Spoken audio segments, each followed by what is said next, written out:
चुनावी मैदान में पेंडुलम पर घमासान छिड़ा है। ऐसे में इस पेंडुलम पॉलिटिक्स को समझ लेना जरूरी है, क्योंकि मामला बेहद दिलचस्प है। जब बात घड़ी के पेंडुलम पर आकर अटक गई है, अब आपको बताता हूं कि पेंडुलम में क्या रखा है। दरअसल इसमें सबसे बड़ा सियासी तंज छिपा है।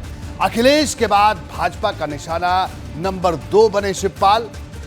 शिवपाल को भ्रमित नेता साबित करना, जसवंत नगर में शिवपाल की जमीन कमजोर करना, चाचा भतीजे की जोड़ी की विश्वसनीयता पर सवाल खड़े करना, अखिलेश यादव को मजबूती में झुकने वाला नेता साबित करना, मजबूरी में, माफी चाहूंगा।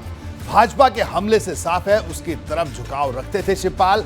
भाजपा का संदेश है कि चाचा से सावधान रहना अखिलेश। यह जताने की कोशिश है कि शिवपाल फिर रुख बदल सकते हैं। ये इसलिए पेंडुलम वाला ये प्रचार में ये दांव खेला गया। मैनपुरी उपचुनाव के बीच सक्रिय हुई सीबीआई ने सियासत की रफ्तार और बढ़ा दी है। दरअसल सीबीआई ने योगी सरकार से 2012 से 17 के बीच उत्तर प्रदेश के सिंचाई मंत्री रहे शिवपाल यादव के रिवर फ्रंट घोटाले में पूछताछ की अनुमति मांगी है, जिस पर राजनीति का पहिया पूरी रफ्तार से घूम रहा है। आरोप है कि इस योगी सरकार मैनपुरी उपचुनाव के मद्देनजर शिवपाल यादव को डरा रही है, जबकि भाजपा जीरो टॉलरेंस वाली परिभाषा बता रही है।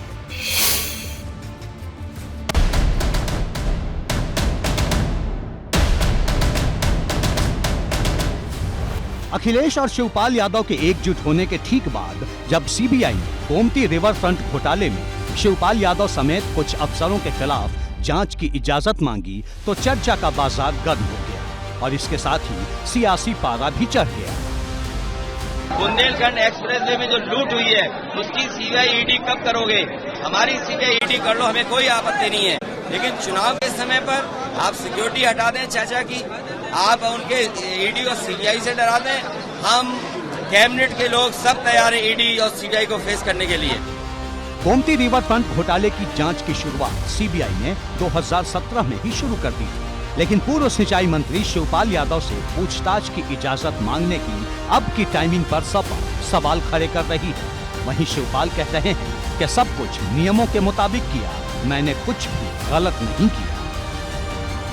देखिए, मैंने सब नियमानुसार काम किया है और बहुत अच्छा काम भी किया है, और इनको पता होना चाहिए।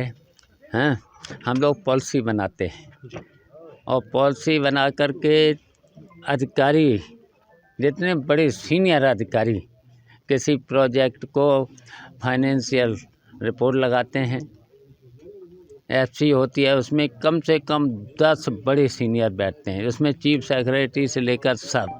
और दरअसल गोमती रिवर फ्रंट केस में सीबीआई जांच को 5.5 साल से ज्यादा का वक्त गुजर चुका है, लेकिन जांच अभी तक किसी नतीजे तक नहीं पहुंची। मार्च 2017 में भाजपा सरकार के गठन के 10 दिन के भीतर मुख्यमंत्री योगी आदित्यनाथ गोमती रिवर फ्रंट का निरीक्षण करने पहुंचे थे। 27 मार्च 2017 को सीएम ने गोमती रिवर फ्रंट का निरीक्षण किया।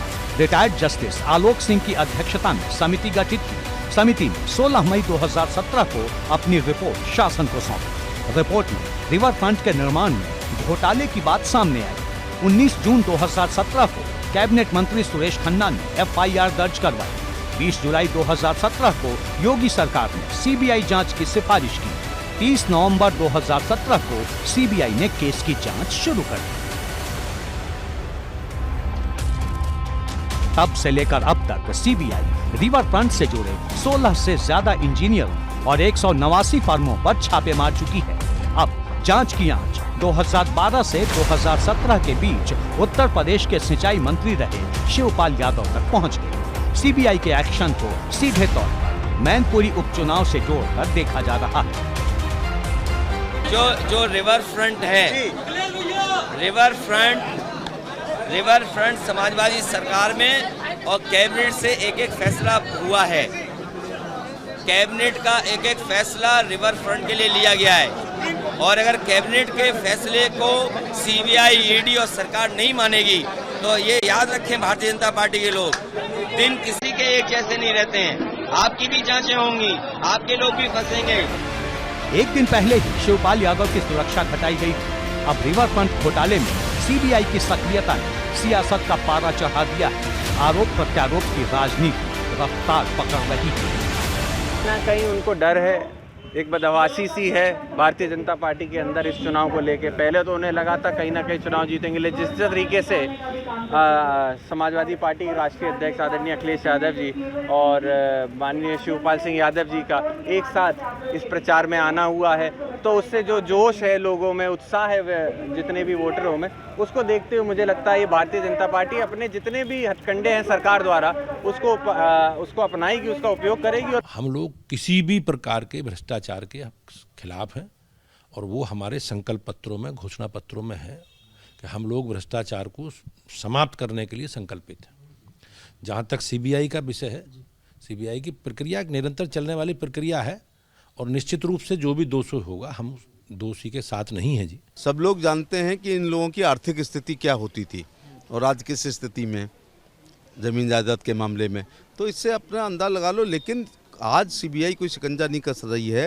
इन लोगों के खिलाफ कुछ याचिकाएं हैं, कुछ एफआईआर हैं, कुछ तहरीरें हैं और संवैधानिक संस्थाएं उनका वो कर रही हैं, जांच कर रही हैं। इस जुबानी संग्राम में अब कांग्रेस भी कूद गई है।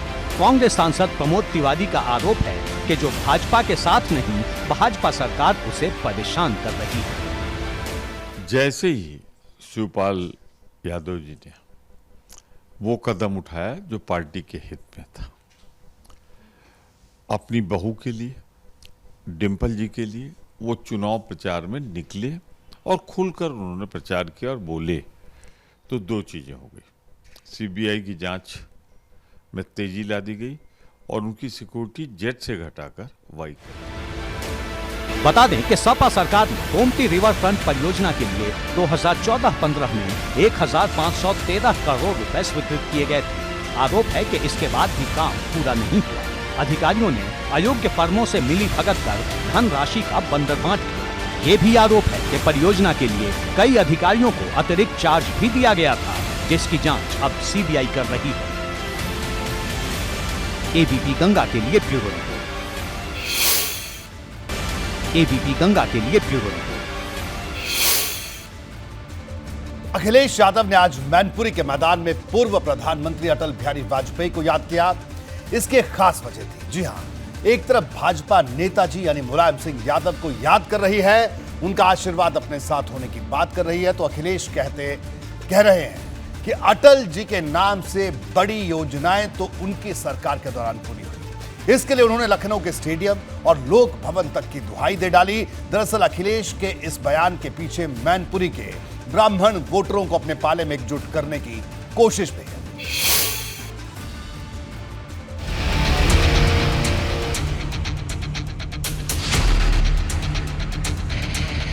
अखिलेश की अटल वाणी।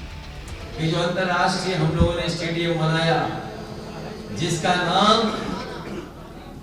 अटल बिहारी वाजपेयी जी के नाम से रखा गया, उसी स्टेडियम में जाकर के उन्होंने शपथ ली।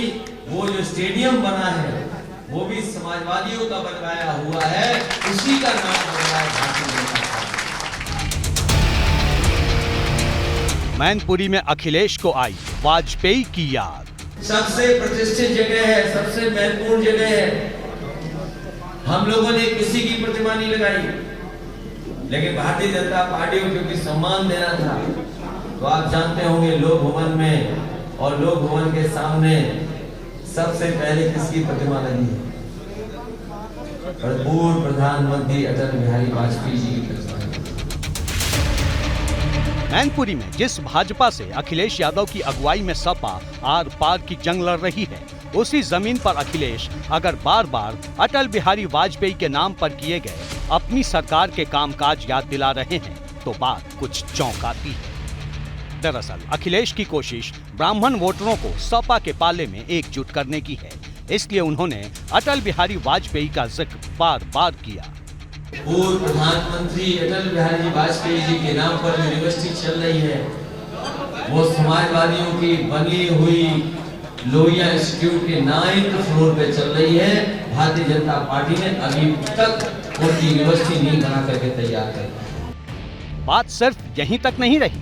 अखिलेश यादव ने क्रांतिकारी स्वतंत्रता सेनानी गेंदालाल दीक्षित का भी जिक्र किया और उनके नाम पर बड़ा काम करने का ऐलान किया।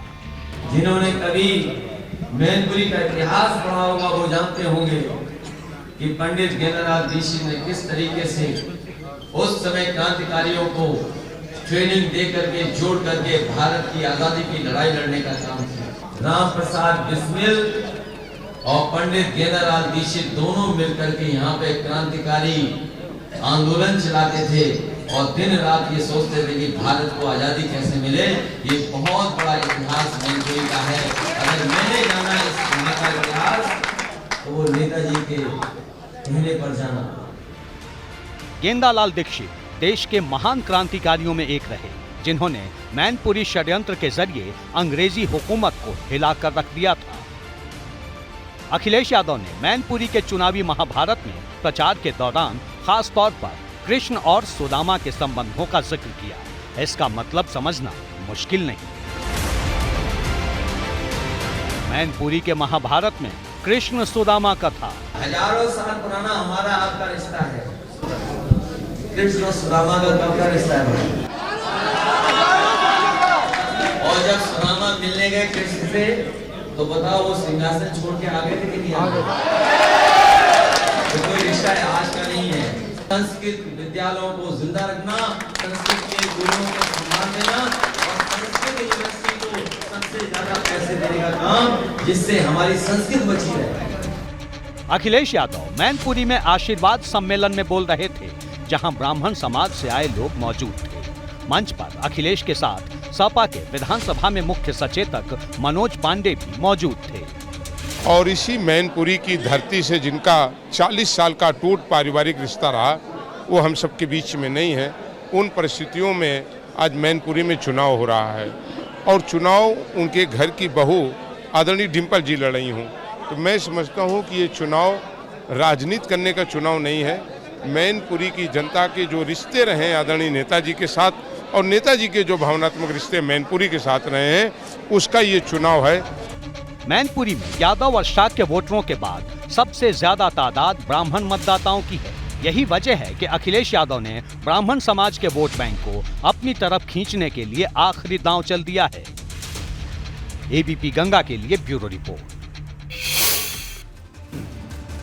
और अब आपको बताते हैं कि आखिर मैनपुरी लोकसभा उपचुनाव में ब्राह्मण वोटर सियासी तौर पर कितनी अहमियत रखते हैं और इनका कितना बड़ा वोट बैंक है। जी हां, अखिलेश यादव का ब्राह्मण दांव क्या है, जरा इसको भी समझिए।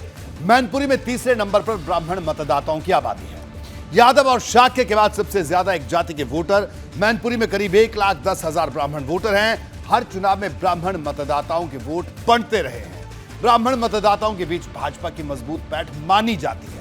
इस बार भाजपा ब्राह्मण वोटरों के ध्रुवीकरण में जुटी है। सपा के आक्रामक रणनीति अपनाई, ब्राह्मण समाज को लुभाने पर जोर दिया। सपा ने अपने तमाम ब्राह्मण नेताओं को मैदान में उतारा है। अखिलेश यादव ने मुलायम सिंह यादव से पुराने संबंधों का भी हवाला दिया।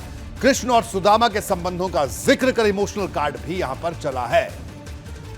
आगे बढ़ते हैं। यहां एक बार फिर से यह जान लेना जरूरी है कि मैनपुरी लोकसभा क्षेत्र में वोट बैंक का जातिगत समीकरण क्या है। इसके जरिए आप इस मुकाबले में ब्राह्मण वोटरों की भूमिका का अंदाजा लगा सकते हैं। मैनपुरी लोकसभा क्षेत्र में जातिगत समीकरण जरा इसको समझिए।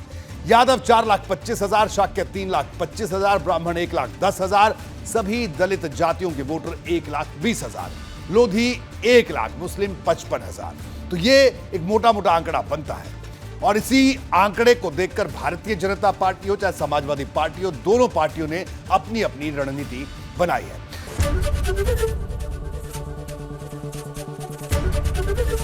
एबीपी गंगा, खबर आपकी, जुबान आपकी।